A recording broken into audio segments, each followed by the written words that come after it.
It's one small step for man, one giant leap for mankind. With that, Neil Alden Armstrong made history as the first man on the moon. They've got the flag up now, and you can see the stars and stripes. Armstrong was born on August 5th, 1930, near Wapakoneta, Ohio. Went on to study aeronautical engineering at Purdue University on a U.S. Navy scholarship in 1947.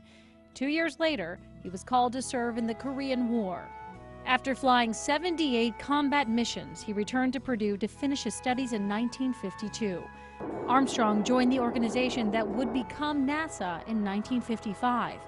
In 1962, Armstrong was one of the select few chosen to begin astronaut training. He served as a command pilot during his first mission for the Gemini 8. He was selected for the Apollo 11 mission in 1968. That was your launch pad there for Apollo. He would join Michael Collins and Edwin Buzz Aldrin in the first manned lunar landing.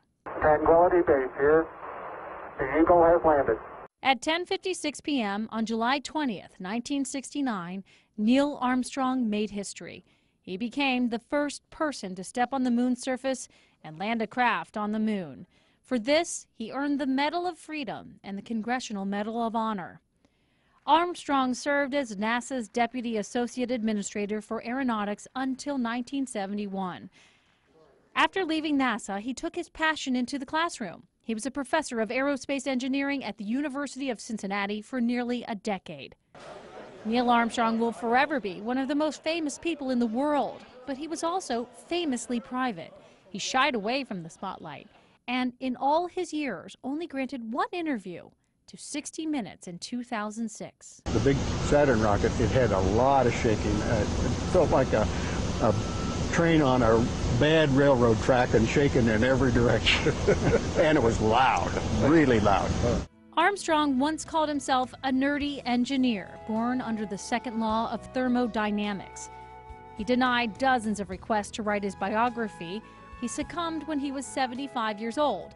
The biography, First Man, The Life of Neil Armstrong, came out in 2006. A share of the profits went to Purdue for a space program archive. Neil Armstrong was a space pioneer who leaves behind a lasting legacy. As one New York Times writer put it, he's a space hero short on words, but sky high on Midwestern integrity.